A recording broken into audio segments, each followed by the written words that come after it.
Here we are for our Tanksgiving of 2023.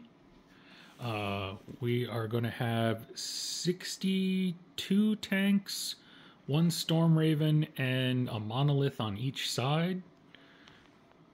We have our board in a giant L, and we have our objectives in the center. What it basically looks like is the red team versus the green team. We'll see which side can come out on top. This year we are going to have it go a little bit differently than we have run it in the past. Instead of just trying to rack up points by killing tanks, we're going to try and use the objective markers and see who can come out on top by the end. Do you have any strategy for this game? Just come in and take the objectives. Cool. I think that's going to be mine. I may try and run a wall of armor along this side because we are going to play that you can shoot across the L.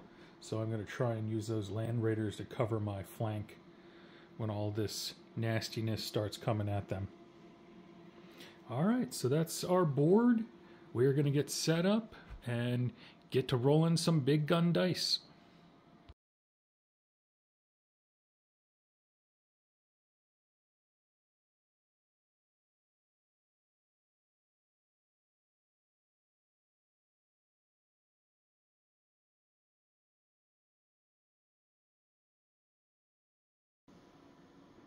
Alright, end of turn one. This is where we sit.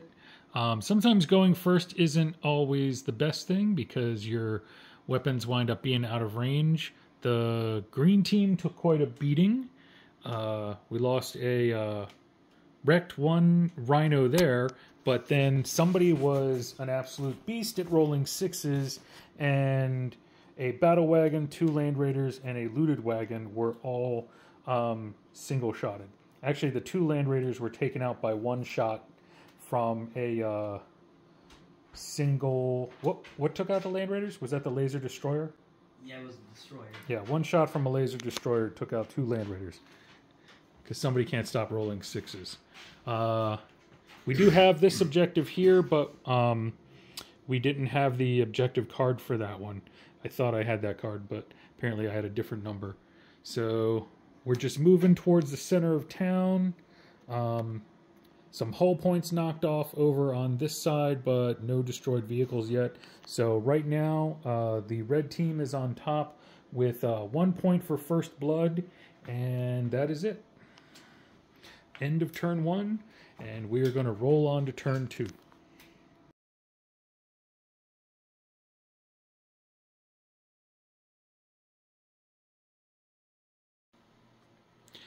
Here we are, end of turn 2. The green and, well, rather blue team are rolling forward towards the city. We haven't captured any objectives that we need yet. The red team is slowly coming into the city. I had 3 Eldar vehicles that had gotten into the city, but they were all destroyed this turn. This wreckage here was a monolith that got rammed by 2 rhinos, and one of them got a lucky penetrating hit and blew itself up along with the monolith, so that kind of sucks. Right now, the red team is ahead with 3 victory points because they captured objectives 3 and 5 and had the cards to go with that.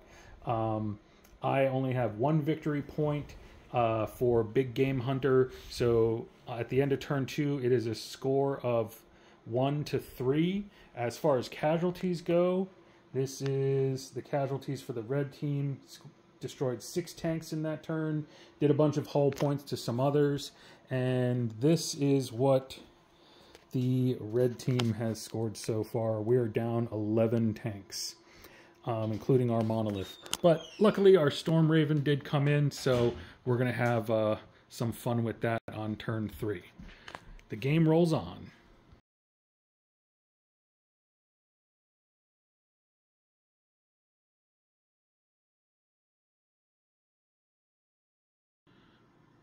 All right, we are rolling right along. That is the end of turn 3.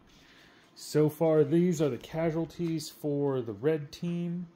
The red team did pick up 1 more point this turn for capturing What did you get a point for? Objective 4. For capturing objective 4. The casualties for the green and blue team are here. Our wreckage is starting to pile up here. We might have to move to another table soon.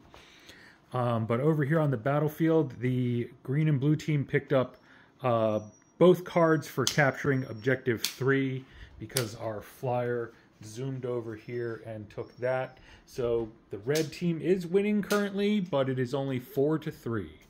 But the wreckage is starting to pile up all over the place. Lots of dangerous terrain tests going on over these turns. We did have the Chaos Land Raider did immobilize itself there on the building, trying to get around the wreckage, and it didn't work. But this is where we're standing at. The armor is starting to get closer, so some of these smaller tanks are going to be able to open up with their weapons soon. And both forces are pretty much into the city, so we're going to have more objectives captured soon. So turn 4 is really going to be interesting. We'll see where we're standing at the end of that one.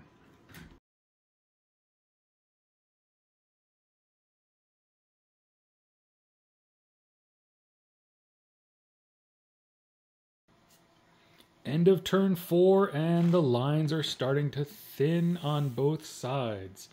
Here's what the board looks like from the blue/green team side, and look at all that wreckage. Oh, that wreckage. We took out the monolith, but then the red team destroyed our Storm Raven, so he came in for a crash.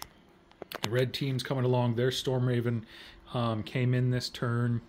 The red team is up to 6 points because you got, which ones? Scour the Skies and Big Game Hunter. Big Game Hunter. All right. And then the blue and green team, we got 2 points because we captured objective number 1, but both of those tanks were destroyed on the other turn, but we still captured it on our turn. And we had captured objective number 5 when we took out the monolith. So that's where we're sitting. Right now, it's still a close game score-wise of 6 points to 5 with the red team on top. Here's the red team's casualties. The blue team's casualties over here. That's a random dog. And more casualties stacking up over here. So many casualties we had to bring in an extension. So we'll see how things look at the end of turn 5. Again, there's the board. There's the Simpsons in the background, but there's just so much going on, we have to back up our shot a little bit.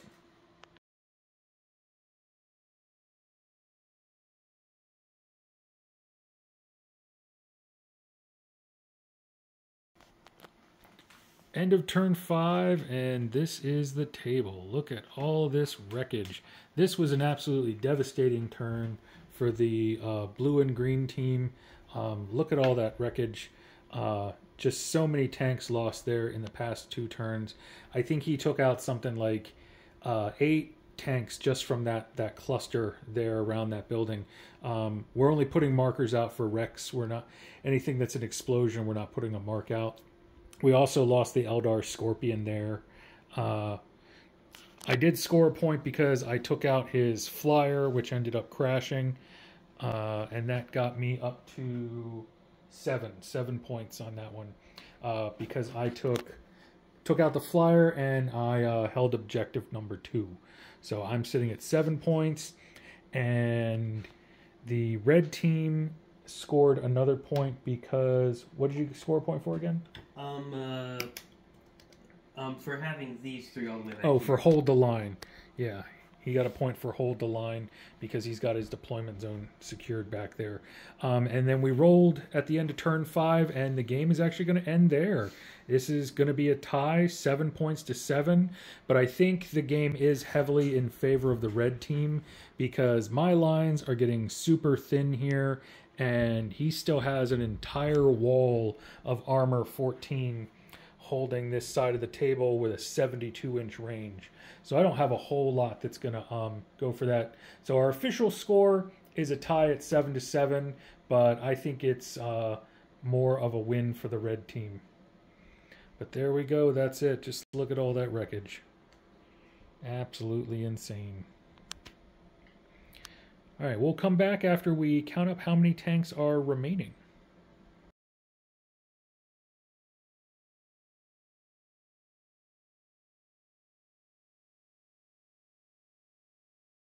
All right, so coming back, just did a quick add up. Yeah, it's definitely more of a win for the red team.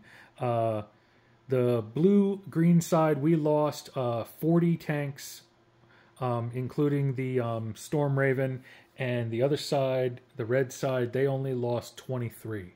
So that is kind of an overwhelming win, despite what the points say. But it was definitely a fun game. Did you have a good time? Yep. Do you want to do the objectives again for Tanksgiving next year? Sure. Yeah, I definitely think it adds a little bit more to the game. Makes it more interesting than just killing everything in sight. Anything else you want to say about this one? Not much, though it was definitely interesting. All right. That's going to be this game. Thanks, everybody, for watching, and we'll see you next time.